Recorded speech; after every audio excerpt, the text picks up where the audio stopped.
So the next chapter at Stanford, and then how did you explore Africa and the next step in your Right. life? So I'm at the business school. I'm going to work every day. It's a pretty great place. I learned very quickly, and my job evolved, and I got new responsibilities. And it was a wonderful place to have my first sort of job out of college. I also had this excuse to sort of stay after work or during my lunch breaks, crash different lectures or classes or whatever was going on and just absorb everything. So one day I heard about this guy, Dr. Muhammad Yunus. I had never heard of him before, but it sounded really interesting, the work that he was doing. This was in the fall of '03, 3 years before he would win the Nobel Peace Prize for his work sort of pioneering modern microfinance with this Grameen Bank. But I basically stayed after work, heard him speak, and it was a bit of a lightning bolt experience. Because imagine, like I think often happens in life, for a long time you're sort of collecting information and learning, and there's trial and I don't want to say failure, but you're trying to figure out your place, right? So this has been my whole life, kind of leading up to this moment in certain ways where I'm trying to figure out, how do I participate in alleviating poverty? What's my thing? How can I help? And I hear Dr. Yunus speak, and he talks about microfinance. So just in case you have stumbled in here and don't feel like getting up, but this is like a mistake and you've never heard of this word, let's define it right now. So financial services for the poor.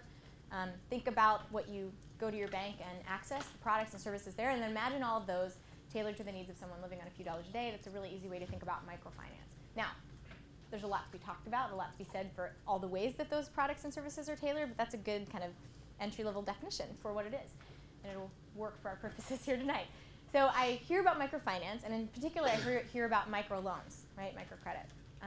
And I thought it almost sounded too good to be true. But more important than learning about this new method of poverty alleviation that Dr. Yunus was working on and had been for decades, it was just news to me. More than anything, what he did was tell me a story of the poor that I'd never heard before. And I definitely can talk a lot about the other stories that I'd heard about the poor, but most of them made me feel afraid and guilty and shameful about my own relative wealth. Most of them, the stories that I'd heard, were from nonprofits that had this method, and it's so funny because it's repeated by a lot of nonprofits out there, and I just don't believe it's the best thing all the time, or maybe ever, where they sort of pull at your heartstrings, make you feel really bad, so that you'll give money or give time. And so most of my this sort of Pavlovian reaction that I had to stories of the poor coming at me was to feel bad, and in fact, to relieve my own suffering and my own bad feelings, I would give money to be able to kind of go on with my day. So Dr. Yunus, though, that night talked about the poor. Now, he actually talked about entrepreneurs that happened to not have a lot of money, but he talked about the poor in a way that didn't make me feel sad or ashamed or scared or guilty or any of those things. He talked about them like really interesting, very smart people who were working harder than I'd ever heard of anyone working before to lift themselves and their families out of poverty every day. So this was just, it's funny because it was a little bit retroactive. Like I got to the end of the evening listening and I was like, wait a minute, this isn't a terrible story. I mean, there's hardship and there are challenges, but I feel like maybe I could meet those people and learn a lot and hang out with them and not feel bad all the time about myself and the fact that I was born in a white middle-class family in the Midwest. Maybe I could actually engage and hang out with them. So I'm telling you, I was so compelled by this evening and hearing him talk that, and again, this is not like a recommendation necessarily, but it worked out fine for me. I quit my job a few weeks later and I moved to East Africa to figure this out. It was the first opportunity that I got and I took it.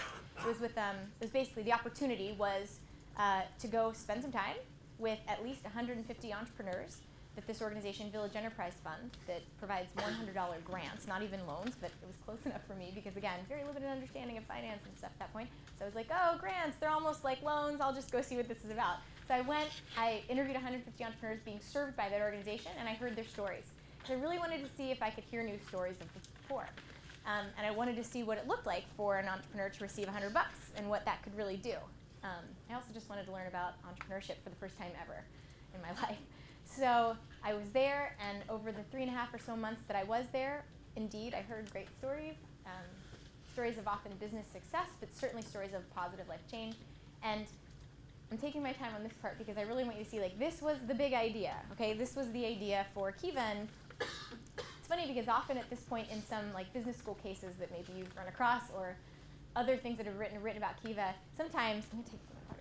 Sometimes at this point in the story, it's written, you know, and there in East Africa, you know, thus was born the idea for the world's first peer-to-peer microlending marketplace. Well, I probably would not have used that language. It was more, oh my gosh, these entrepreneurs are awesome. I want to keep in touch with them. I want to share their stories with my mom and dad and my friends back home. And wouldn't it be fun to lend to them since what they want is a loan? So like, why don't people lend them directly? It was so simple, such a basic idea. And of course it grew into Kiva, but that was the seed of it. And I say all this is like unsolicited advice, I guess, even though I just said I wasn't gonna give advice or tell you what to do. But I think this is important. I think a lot of ideas happen like that. They're tiny, teensy little insights, or you see something that's new and true or that's meaningful to you.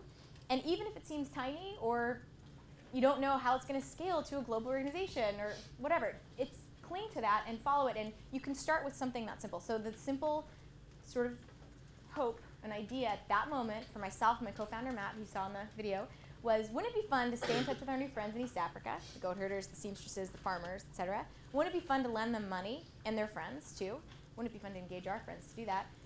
Maybe we can try that. And so over the next year, we researched a little, asked anybody that would talk to us if they knew about anyone doing this, if it was legal, would we get arrested, how does this work, what about the Patriot Act, on and on and on. And then we started with, I flew back a year later, it took a year. It shouldn't have, but it did. We didn't have money to fly me back, so I had to wait for another opportunity and another job to fly me back, but I flew back a year later, started with 7 entrepreneurs, just my friends that I'd kept in touch with. They needed about $3,000 in loan funding, and we began this way. And then the rest we can go there in a minute if I get my cue.